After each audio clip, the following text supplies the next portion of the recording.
Hello everyone, स्वागत है आप सभी का ऑल बैंकिंग एग्जाम्स की सीरीज में।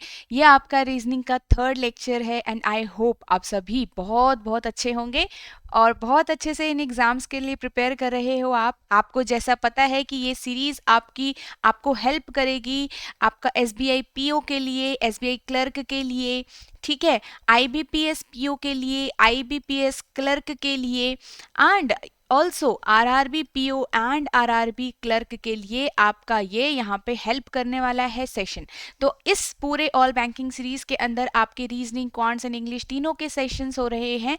तो ज़रूर देखिएगा, आपका मंडे टू फ्राइडे आपके ये सेशंस आ रहे हैं, ठीक है, जिसमें आपका जो रीजनिंग के लेक्चर का टाइम है क्या है, रीजनिंग के लेक्चर का टाइम आपका 2 PM है, ठीक है। तो हर रेडी रहिएगा, मंडे टू फ्राइडे आपको ये लेक्चर मिलने वाले हैं 2 PM पर, ठीक है। तो आपको क्या करना है, बस अब आपके सामने आपका सेशन है, क्वेश्चंस है, बेसिक से आपको चीज़ें पढ़ाई जा रही है, बस आपको फॉलो करना है और सिर्फ यहाँ पे प्रैक्टिस करिएगा और बहुत अच्छे से चीज़ों को कवर करना है, ठीक है। आप देखेंगे कि कुछ टाइम बाद आपका जो नॉलेज है, आपका जो प्रिपरेशन है, उसमें क्या आया है, इम्प्रूवमेंट आया है, ठीक है। सो आज हम लेक्चर 3 कवर करने वाले हैं, जिसमें हम ब्लड रिलेशन पार्ट 1 करेंगे। तो शुरू से करेंगे, इसको धीरे धीरे सीखेंगे कि ब्लड रिलेशन के क्वेश्चन हम आसानी से कैसे सॉल्व कर सकते हैं एवरीवन, ठीक है। तो उससे पहले हम यहाँ पे डायरेक्शन का जो मैंने आपको होमवर्क क्वेश्चन दिए थे वो भी हम यहाँ पे सॉल्व करेंगे, ठीक है। सो एक रिक्वेस्ट है आप सभी से गाइज, अगर आपको जो ये सेशंस हैं अच्छे लग रहे हैं तो लाइक ज़रूर करें एंड कमेंट ज़रूर करेंगे कि आपको ये सेशंस कैसे लग रहे हैं, ठीक है। तो कमेंट करना बिल्कुल भी नहीं भूलें, कमेंट करके मुझे बताइए कि आपको ये सेशंस कैसे लग रहे हैं, क्या चीज़ आपको सही लग रही है, क्या नहीं लग रही, ठीक है। तो ये सारी चीज़ें बताइएगा और कैसे ये आपको सेशंस हेल्प कर रहे हैं ये भी हमें ज़रूर बताइएगा, ठीक है। सो चलिए सेशन को स्टार्ट करेंगे।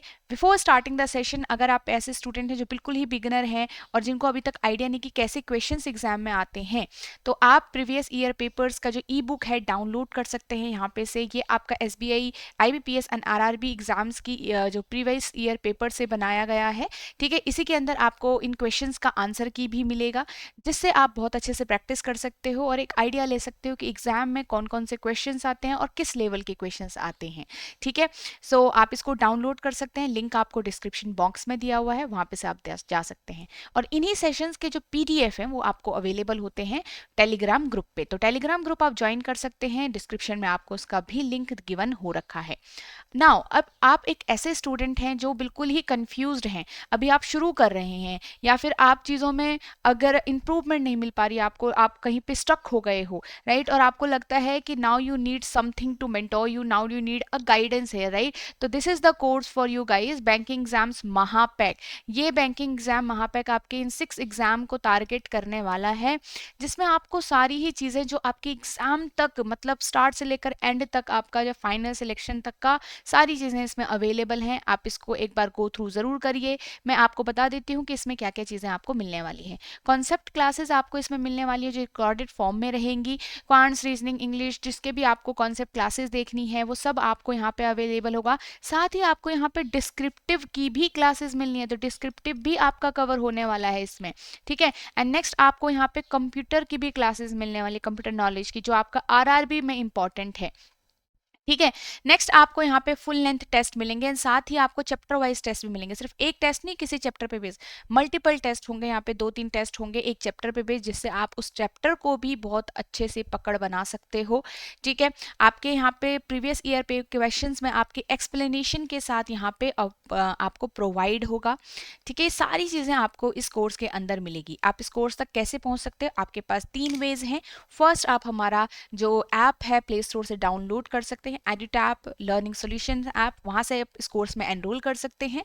सेकंड, आप इसी वेबसाइट की डिस्क्रिप्शन में, सॉरी, इसी वीडियो के डिस्क्रिप्शन में जा सकते हैं, वहाँ पे आपको लिंक मिल जाएगा। एंड थर्ड, आप एडिटैप वेबसाइट विजिट कर सकते हैं और उसमें डायरेक्टली कोर्स को देख सकते हैं। ये मैं आपको लास्ट में बता दूंगी कि आपको साइट पे कैसे दिखेगा, वेबसाइट पे आपको कैसा यहाँ पे कोर्स विजिबल रहता है, ठीक है। तो चलिए स्टार्ट करते हैं क्लास को बिना किसी देरी के।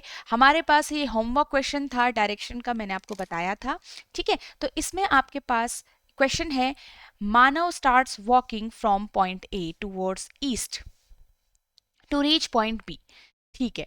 तो इसने क्या किया, एक पॉइंट है ए, एक पॉइंट है ए, वहां से उसने ईस्ट की तरफ ट्रेवल करना स्टार्ट किया है, 10 मीटर चला है and to reach point B, तो ये बी पे आ गया।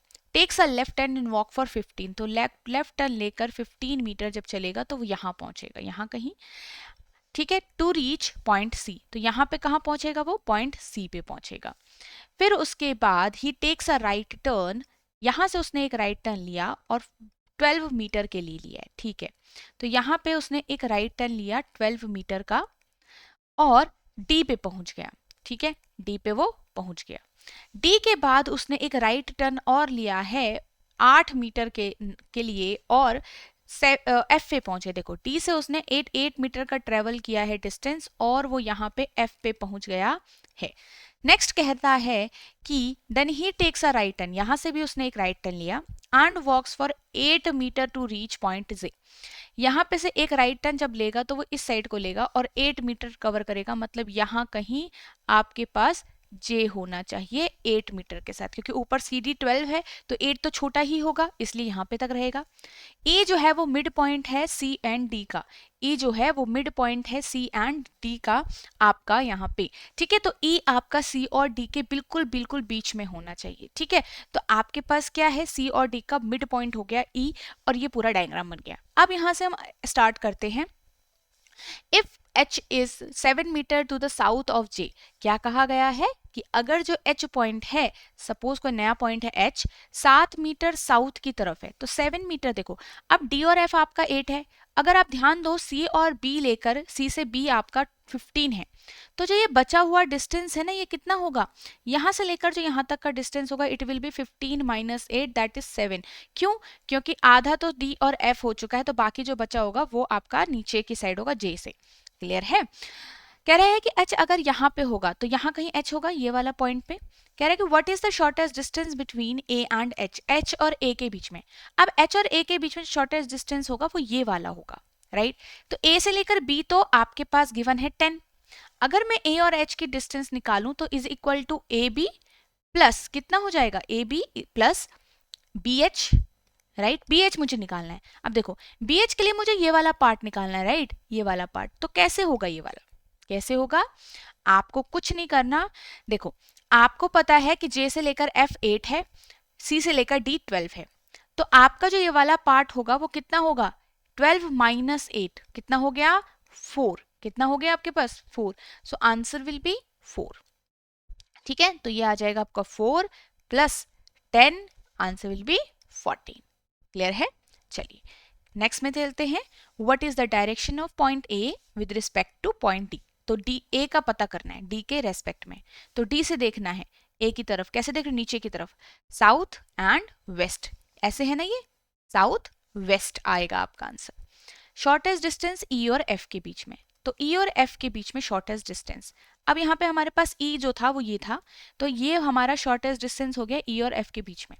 तो आपके पास अगर ई जो है वो मिड पॉइंट होगा तो ऑब्वियसली यहां से लेकर यहां तक का डिस्टेंस 6 होगा और दूसरा डिस्टेंस भी आपका यहां से लेकर यहां तक का भी 6 होगा, तो ई से लेकर डी तो 6 हो गया और डी से लेकर एफ तो 8 है, तो यहाँ पे आसानी से हम क्या कर सकते हैं, ई और एफ को निकाल सकते हैं, इज इक्वल टू क्या करेंगे, E E D square plus D. आपको ना इतना डिटेल में एग्जाम में सॉल्व नहीं करना होता, आपको तो सिर्फ फटाफट से सॉल्व करना होता है। यहाँ पे हम थोड़ा सा डिटेल में सॉल्व कर रहे हैं, थोड़ा टाइम लग रहा है, बट एग्जाम में हम बहुत फास्ट चीज़ों को करते हैं। फास्ट चीज़ों को तभी करते हैं, बट आपका ये चीज़ क्लियर होनी चाहिए कि हम कौन कौन से डिस्टेंस को यहाँ पे ले रहे हैं। तो 6 का स्क्वायर प्लस 8 का square that is 36 plus 64 under root 100 10 metres, under root 100 कितना हो जाएगा 10, तो आंसर मेरा कितना आएगा 10। ठीक है, चलो मानव स्टार्ट्स वो मूविंग टूवर्ड्स नॉर्थ इनिशियली। कह रहा है कि देखो मानव ने जब अपनी जर्नी शुरू की थी तो उसने ईस्ट में की थी, राइट, ईस्ट से शुरू किया था, बट अगर वो ईस्ट पे ना जाके अपना जो जर्नी है वो नॉर्थ स्टार्ट करे तो कह रहा है कि which of the following direction does he move from F to reach J. तो पहले अब ऐसा करते सारा मतलब सारा मेजरमेंट वही है जो दिया गया है ना, सारा मेजरमेंट वही है। बट अब की बार आपको डायरेक्शन पूछा है कि एफ से लेकर जे की तरफ जब जाएगा, एफ से जब जे की तरफ जाएगा तो कौन सी डायरेक्शन में फेस करेगा, बस। अब ऐसा करना पड़ेगा, आपको डायग्राम दोबारा बनाना पड़ेगा नॉर्थ के हिसाब से। जैसे पॉइंट ये है, मान लो देखो ये है पॉइंट ए, अब उसने क्या किया, नॉर्थ की तरफ स्टार्ट किया है, तो जो राइट और लेफ्ट साइड है वो इसके हिसाब से होंगे। क्लियर है? चलो, तो ए से वो चला आगे नॉर्थ की तरफ, ठीक है, अभी नॉर्थ है, ओके। तो बी तक पहुंच गया, बी से उसने एक लेफ्ट टर्न लिया। चलो थोड़ा इसको यहाँ पे बना लेते हैं। ए, बी से उसने एक लेफ्ट टर्न लिया, इधर के साइड को आ गया। फिर लेफ्ट टर्न लेके कुछ चला, कुछ मीटर चला है, वो अभी हमें डिस्टेंस देखने की जरूरत नहीं है, हमें सिर्फ डायग्राम बनाना है। सी से उसने एक राइट टर्न लिया और डी पे पहुंच गया। डी से उसने एक राइट टर्न लिया अगेन और एफ पे पहुंच गया। अब आने वाला जे, यहां से उसने एक और राइट टर्न लिया, ठीक है, उसने यहां से अगर राइट टर्न लेगा नीचे की साइड लेगा और फिर जे पे पहुंच गया। तो अगर जब वो एफ से जे की तरफ जा रहा है तो वो कौन सी डायरेक्शन में जा रहा है, साउथ की डायरेक्शन में जा रहा है। कहां जा रहा है, साउथ की डायरेक्शन में। तो ये क्वेश्चन नंबर आपका उसके लिए है, क्वेश्चन नंबर 14 के लिए है ये, ठीक है। तो यहां पे आपका एफ से जब जे की तरफ जा रहे हो तो आप साउथ की तरफ जा रहे हो। क्लियर है? ऐसा ही आंसर है। सो आई होप आप सभी का आंसर सेम आया होगा, वेरी वेरी गुड। ठीक है, let's start the next question, sorry next जो चैप्टर है हमारा, ब्लड रिलेशन का। ब्लड रिलेशन में बहुत ही हम हमारी आम जिंदगी से भी हम जोड़ते हैं कई बार, क्योंकि चीज़ें क्या है कि हमें जैसे जैसे रिश्ते जो हमारे हैं, है ना, जो हमारे रिलेशंस हैं, उनको हम सही से समझ तब पाते हैं जब हम खुद को वहाँ पे इमेजिन करें। तो कई बार भी आपको इसमें थोड़ा सा डिफिकल्टी रहती है, कन्फ्यूजन रहती है, तो आप खुद को एक बार वहाँ पे इमेजिन करके चीज़ों को देख सकते हो, है कि नहीं? क्लियर है? चलो तो स्टार्ट कर लेते हैं। सबसे पहले टाइप समझ लेते हैं। तो टाइप ऑफ क्वेश्चंस कैसे रहते हैं एग्जाम में।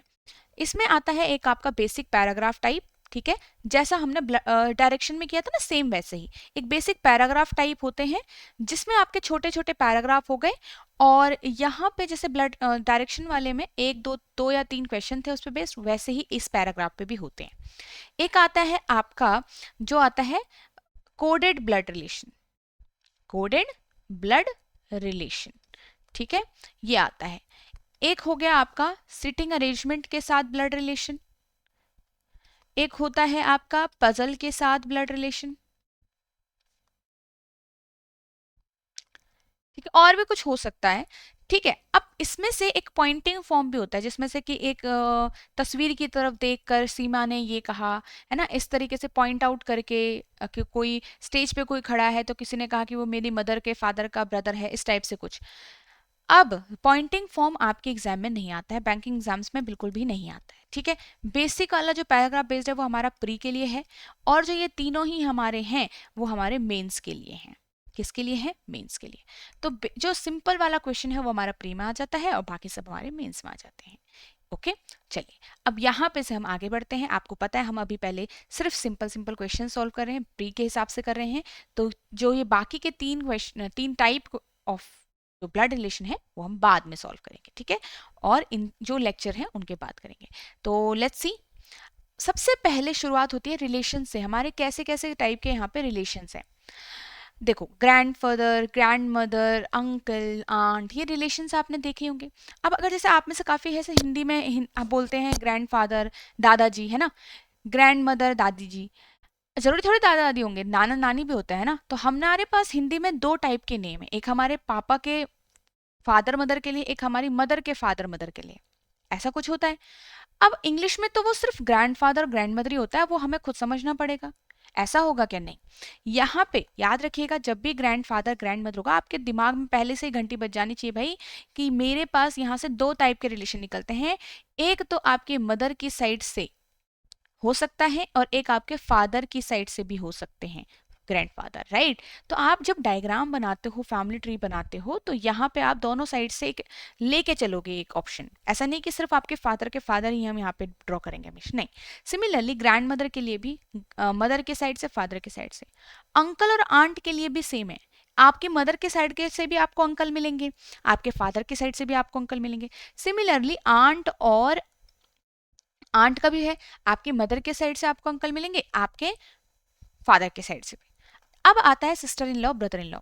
देखो, अब सिस्टर इन लॉ, सपोज आप एक पर्सन हो, आपका कोई सिस्टर इन लॉ है, आपका कोई ब्रदर इन लॉ है, तो ब्रदर इन लॉ कैसे हो गया? एक आपका जीजा जी आपका ब्रदर इन लॉ हो गया, एक आपके सिबलिंग का कोई आपके सॉरी एक आप किसी का हस्बैंड या वाइफ हो, है ना, उस पर्सन का भाई जो है आपका ब्रदर इन लॉ लग गया। कैसे? जैसे सपोज हम जैसे हिंदी में बोलते हैं, है ना, देवर, तो ये क्या है? ब्रदर इन लॉ है आपके, अगर आप एक फीमेल हो गई। अब यहाँ पे या तो इसमें आप मैरिड हो और एक में आप मैरिड, मतलब देखो मैं बताती हूँ, जैसे सपोज कोई ब्रदर इन लॉ है आपका, ठीक है, तो ये दो साइड से लगेगा इसमें, राइट। एक तो जो आपका मैरिड पार्टनर की तरफ से है, ठीक है, और एक तो जो आपके सिबलिंग की तरफ से है, जिसमें आपका सिबलिंग मैरिड है, ठीक है। तो दो साइड से आपको यहाँ पे brother in law sister in law मिलेंगे, एक आपके पार्टनर की साइड से और एक आपके सिबलिंग की साइड से। सिबलिंग की साइड से कैसे मिलेगा? अगर आपका सिबलिंग कोई मैरिड है किसी आदमी से, तो वो आपका ब्रदर इन लॉ लग गया, या फिर आपका पार्टनर का कोई भाई बहन है, वो आपका भाई है, वो आपका ब्रदर इन लॉ लग गया। क्लियर है? से अब डॉटर इन लॉ तो एक ही होती है, मेरे सन की डॉटर, सॉरी मेरे सन की वाइफ आपकी डॉटर इन लॉ लग गई।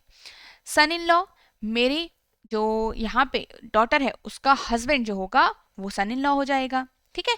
मदर इन लॉ, आपके जो स्पाउस हैं या आपका जो पार्टनर है उसकी मदर, ठीक है।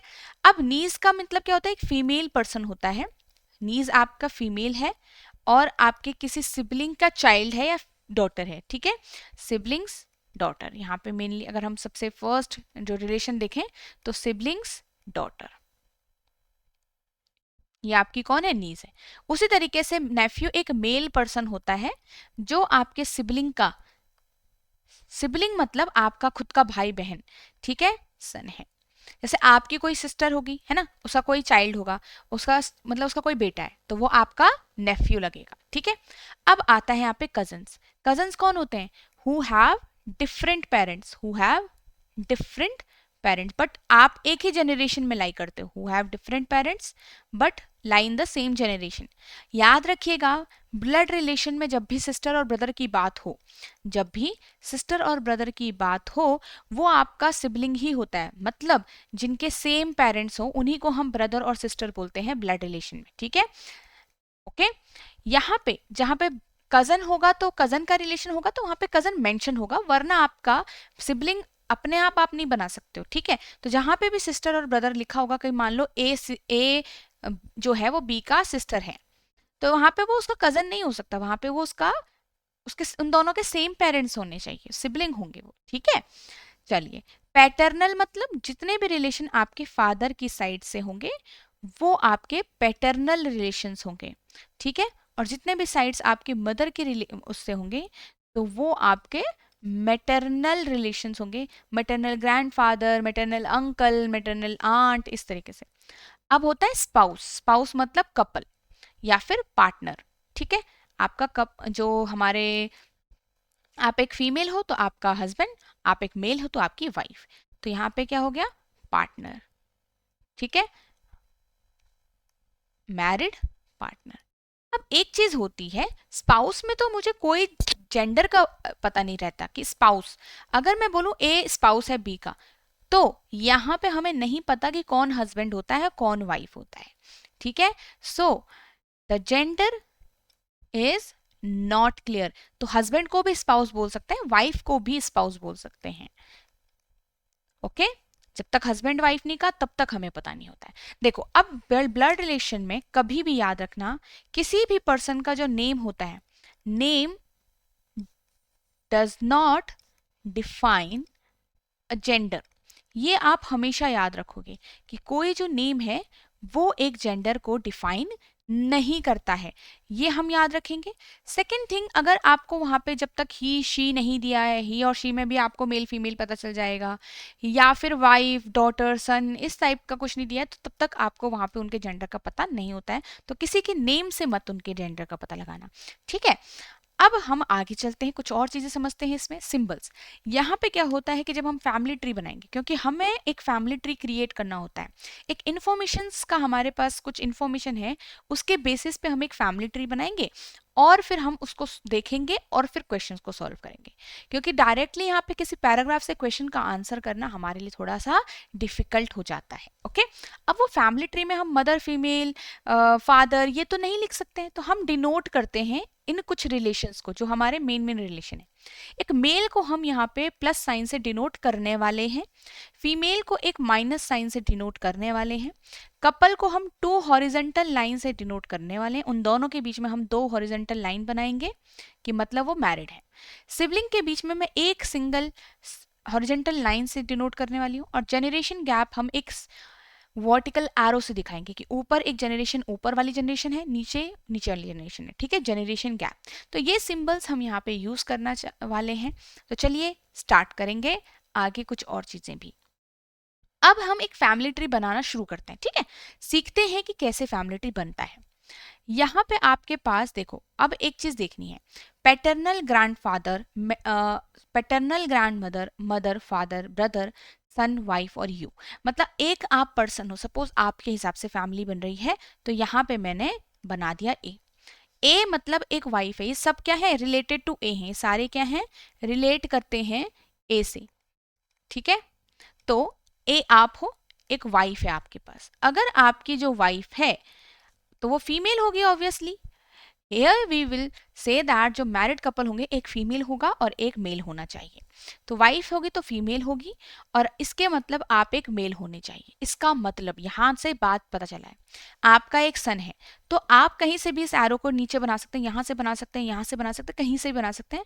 आपको सिर्फ दिखाना है कि आपके पास एक सन है, तो सन एक मेल मेंबर है, तो आप क्या बनाओगे, देखो यहाँ पे तो सन वाइफ ऐसे लिखा है, तो बट बाद में जाके हमारे पास नाम होंगे, तो वो नाम हम यहाँ पे लिख के उसमें प्लस साइन लगाएंगे कि भाई डिनोट हो जाए कि ये पर्सन कौन है, मेल है, क्या है, मेल है। ओके, अब आपका एक ब्रदर भी है, आपका ब्रदर है तो वो आपका सिबलिंग होगा, तो आप दोनों के बीच में एक सिंगल हॉरिजेंटल लाइन बनेगा, और ब्रदर मतलब एक मेल पर्सन है। आपका मदर और फादर भी है, आप ही का ए का मतलब, तो ए के साथ एरो बनेगा, उसकी वाइफ के साथ नहीं बनेगा यहाँ पे, तो क्योंकि वो ए के पेरेंट्स है ना, क्योंकि उसकी वाइफ के पेरेंट्स तो हो नहीं सकते वो, तो उसकी एक मदर है, ठीक है, फिर वो मैरिड होगी उसके फादर से, फादर एक मेल पर्सन होगा और एक यहाँ पे फीमेल, तो ये हम डिनोट करते चल रहे हैं कि जो फीमेल है उसको फीमेल दिखाओ, जो मेल है उसको मेल दिखाओ, क्लियर। यहाँ पे आपके ग्रैंड पेरेंट्स भी, ए तो है तो उसका ग्रैंड पेरेंट मतलब आपके फादर के पेरेंट्स, तो यहाँ पे फादर के साइड से चाइल्ड बनाओ, मतलब फादर उनका चाइल्ड है, राइट, तो फादर की तरफ से एक ग्रैंड फादर हो गए, ठीक है, और उनकी वाइफ होगी ग्रैंड मदर, तो यहाँ पे ग्रैंड मदर फीमेल होगी, यहाँ पे मेल होगा। तो ये मेरा फैमिली ट्री बना, ऐसे हम एक फैमिली ट्री बनाते हैं, क्लियर है, ऐसे हम एक फैमिली ट्री बनाते हैं। आगे चलते हैं यहाँ पे से नेक्स्ट क्वेश्चन की तरफ, चीज़ों की तरफ चलते हैं। अभी हमने थोड़ा सा बेसिक समझा, पहले हमने थोड़ा रिलेशंस के बारे में समझा, हमने समझा कि कुछ मदर्स की साइड से भी होते हैं, फादर्स की साइड से भी होते हैं, ठीक है। यहाँ पे हमने सिंबल समझे और यहाँ पे हमने एक फैमिली ट्री समझा। अब थोड़ा सा इंपॉर्टेंट पॉइंट्स कुछ और समझते हैं। हम यहाँ पे समझते हैं कि use of and but, one second guys,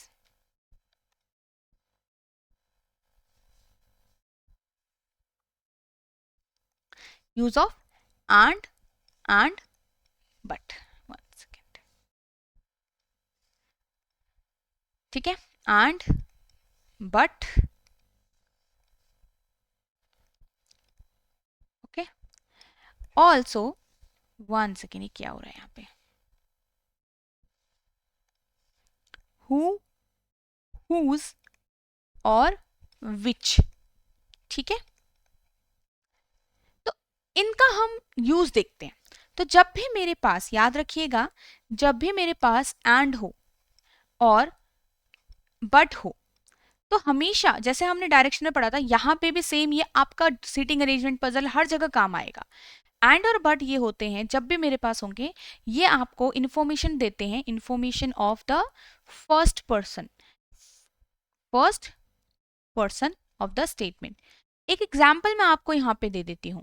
example क्या है, देखो, suppose X is mother of A and sister of G, ठीक है।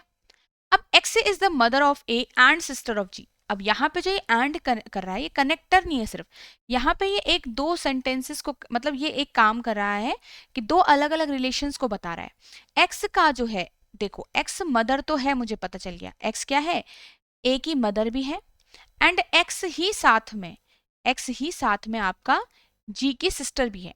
तो X is the mother of A, और ये जो एंड है वो किसकी इंफॉर्मेशन दे रहा है, ये एक्स की ही इंफॉर्मेशन दे रहा है, क्योंकि एंड के बाद कोई भी नया सेंटेंस, देखो कोई भी सब्जेक्ट नहीं है यहाँ पे, डायरेक्ट एक रिलेशन है। तो जब भी कोई डायरेक्ट एक सब्जेक्ट नहीं होगा तो तब ये एंड और बट का हम यूज बोलते हैं कि ये फर्स्ट पर्सन के लिए है। अब ये एंड के बाद जो इन्फॉर्मेशन है वो पहले पर्सन मतलब एक्स से, जहां से स्टेटमेंट स्टार्ट हुआ। ठीक है, अब आता है आपका हु, हुज और विच भाई। ठीक है, हुज और विच। यहां पर आपके पास देखो ये किसकी इंफॉर्मेशन देता है, information of the nearest person, और सब्जेक्ट बोल सकते हो आप इसको। ठीक है, नियरेस्ट पर्सन, जो इनके सबसे नियरेस्ट होगा उसकी इंफॉर्मेशन आपको ये प्रोवाइड करेंगे। तो क्या होगा, जैसे एक एग्जांपल मैं आपको यहां पे देती हूं, B is wife of K, who is brother of M. अब यहां पे जो है, एक तो पता है कि बी जो है हमारे पास वाइफ है किसकी, के की। ठीक है, B is the wife of K. साथ ही अब यहाँ पे जो ये सेकंड रिलेशन है, जो who is brother of M लिखा है, तो ये के लिए है, K is the brother of M. ठीक है, तो के एम का ब्रदर है और बी के की वाइफ है। तो ये जो है हमारे पास कहाँ से बना है, ये हमें पता चला कि हु, हुज और विच जब भी आएगा तो हमेशा ये नियरेस्ट सब्जेक्ट, जैसे क्योंकि हु के सबसे नियरेस्ट कौन है, के है, तो के की इंफॉर्मेशन बता रहा है। जो हु के बाद का रिलेशन या हु के बाद की इंफॉर्मेशन जो होगी वो के लिए होगी। गॉट इट, तो ये ध्यान रखना है यहाँ पे से। ओके, तो आपके पास अगर हम यहाँ पे नेक्स्ट देखें चीजों को, फर्स्ट क्वेश्चन है आप सभी के सामने, B is the husband of G, A is daughter of B and wife of F. Okay, now so A is the B is the husband of G. अब B कौन है, हस्बैंड है, तो B हस्बैंड बनाया हमने G का। अगर B husband होगा G का तो G एक वाइफ है, मतलब फीमेल है। A डॉटर है B की एंड वाइफ है कि F की। देखो अब A डॉटर भी है B की, तो A को डॉटर बना दो, और साथ ही ये एंड के बाद की जो इन्फॉर्मेशन है, 1 सेकेंड गाइस, एंड के बाद की जो इंफॉर्मेशन है वो किसके लिए है, ए के लिए है। किसके लिए है, ए के लिए है। तो यहां पर आपके पास ए हो गई वाइफ, तो ए मैरिड है एफ से, एफ एक मेल होगा।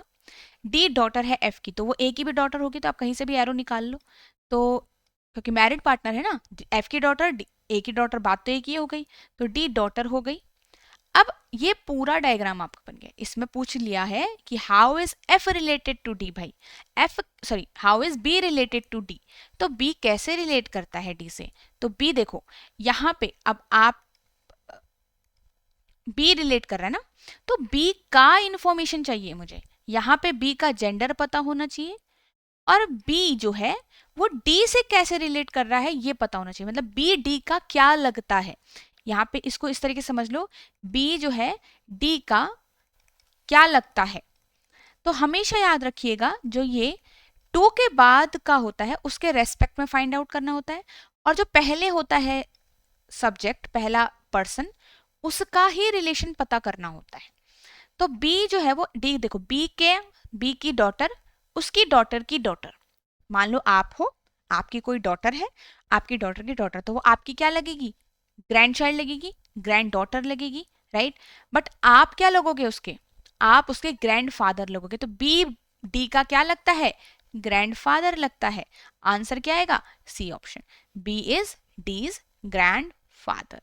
ठीक है, आगे चले नेक्स्ट इंफॉर्मेशन पे। इन अ फैमिली ऑफ 7, क्या बोला है, in a family of 7 H is wife of W. एक 7 लोगों की फैमिली है जिसमें एच जो है वो वाइफ है डब्ल्यू की। Okay, H is wife of W. ठीक है, तो 7 लोगों की फैमिली में एच जो है वाइफ है, तो वाइफ मतलब एक फीमेल, तो डब्ल्यू एक मेल हो गया। R is the daughter in law of W. अब देखो, अगर आर डॉटर इन लॉ होगी, मतलब आर जो है आपकी डॉटर इन लॉ, तो आर इसका मतलब आपके सन से मैरिड होगी।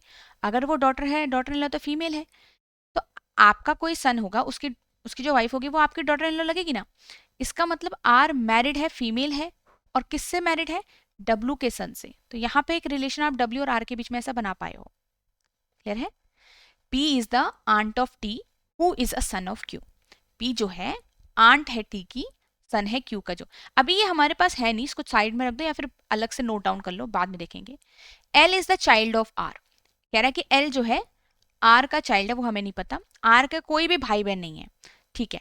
अब 4 मेंबर तो मेरे पास आ चुके हैं इस फैमिली रिलेशन में, 3 मेंबर और चाहिए, जिसमें से आपके पास है कि देखो P is the aunt of T। अब देखो P जो है वो आंट लगेगी T की, इसका मतलब P जो है वो T के किसी पेरेंट का यहाँ पे सिबलिंग हो गया होगा, ठीक है।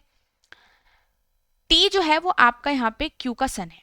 एक आपका रिलेशन बन रहा है, T जो है वो Q का सन है, ऐसा सॉरी, T का पता है आपको, तो T is the son of Q। यहाँ पे Q का भी नहीं पता जेंडर। अब ये पूरा हमें अलग अलग इंफॉर्मेशन है। अब अगर मैं इसको मेन फैमिली ट्री में एडजस्ट करूं तो कैसे एडजस्ट करूं, क्योंकि बाकी की इंफॉर्मेशन खत्म हो गई। 7 लोगों की फैमिली है, ये आपका क्लियर है। आर, अब देखो यहाँ पे इतना आपको पता है कि आर जो एल जो है वो आर का चाइल्ड है। एक ब्लैंक यहाँ पे बच रहा है।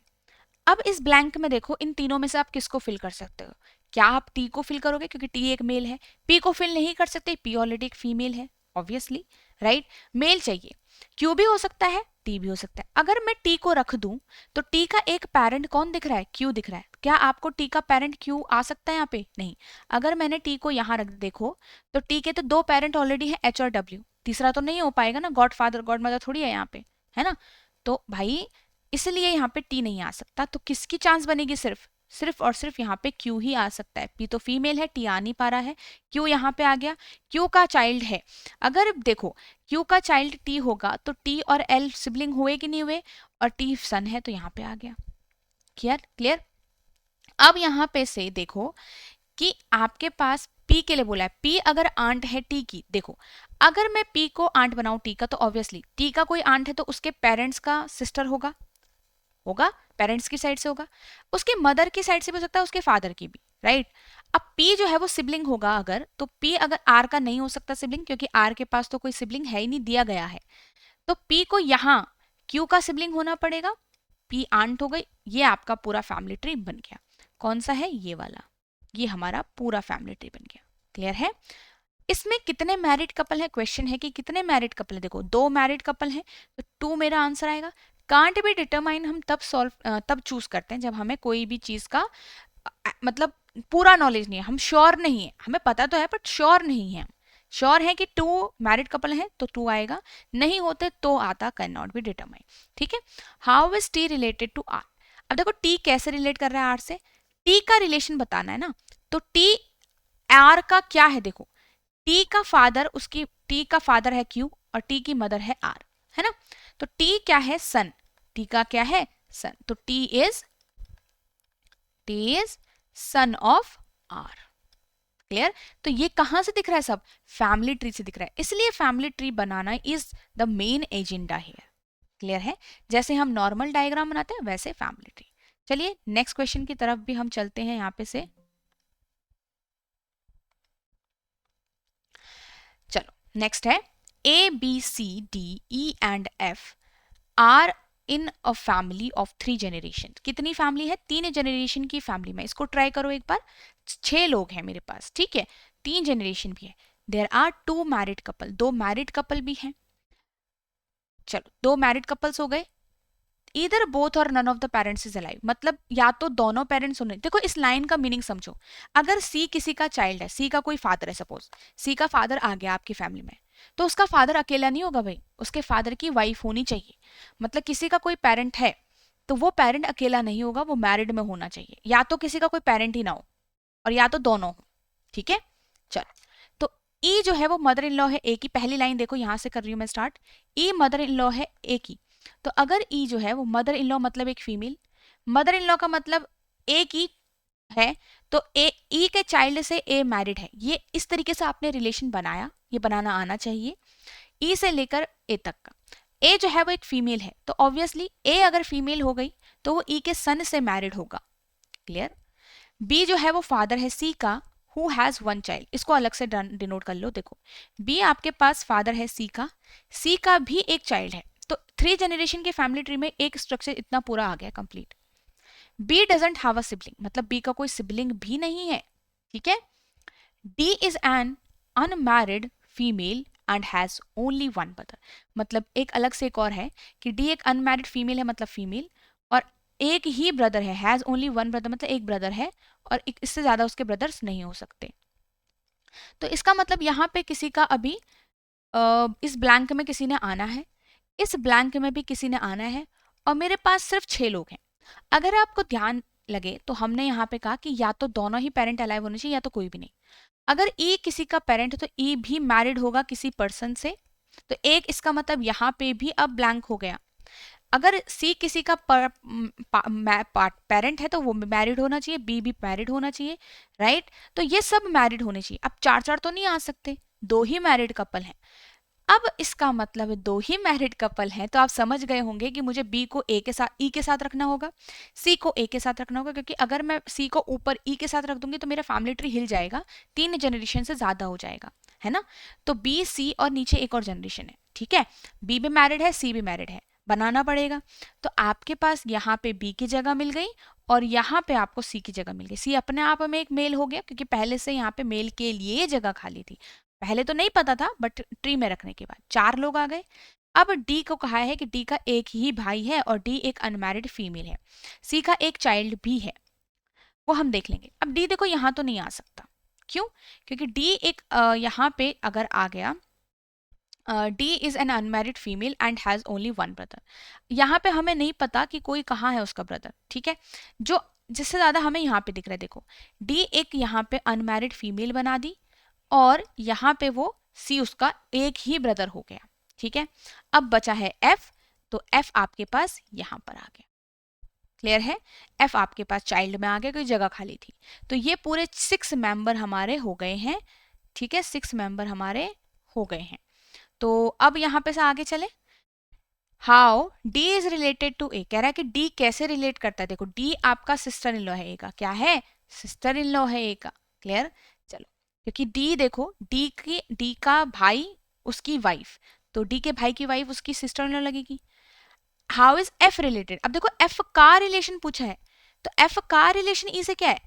अब ग्रैंड चाइल्ड तो पता है, बट ग्रैंड डॉटर है या ग्रैंड सन है वो हमें पता नहीं है, राइट। दोनों में से क्या है उसका हमें कोई आइडिया नहीं, क्योंकि यहाँ पे ये तो एक मेल हो सकता है या तो फीमेल, हमें आइडिया नहीं है।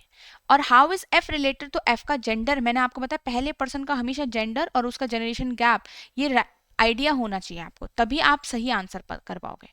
ठीक है। तो हाउ एफ कैसे रिलेट करता है उसका हमें आइडिया नहीं है, तो कैन नॉट बी डिटरमाइन यहाँ पे चूज होगा। समझ में आया कैसे हम can not be determine choose कर रहे हैं। नेक्स्ट क्वेश्चन की तरफ यहाँ पे चलते हैं। आपके पास क्वेश्चन है, अ फैमिली कंसिस्ट ऑफ 8 मेंबर्स। ठीक है, इसको ट्राई करो एक बार, बिल्कुल बिल्कुल ट्राई करिए।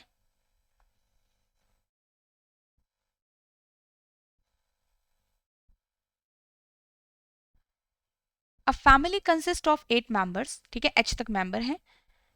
जी is brother in law of F, G जो है वो ब्रदर इन लॉ है। अगर जी जो है ब्रदर इन लॉ निकलेगा, देखो अब यहाँ पे 2 चीजें मैं आपको सिखाना चाहूंगी कि जी अगर ब्रदर इन लॉ है एफ का, तो 2 तरीके से हो सकता है, इसको सीखो, यहीं पे कंफ्यूजन होती है।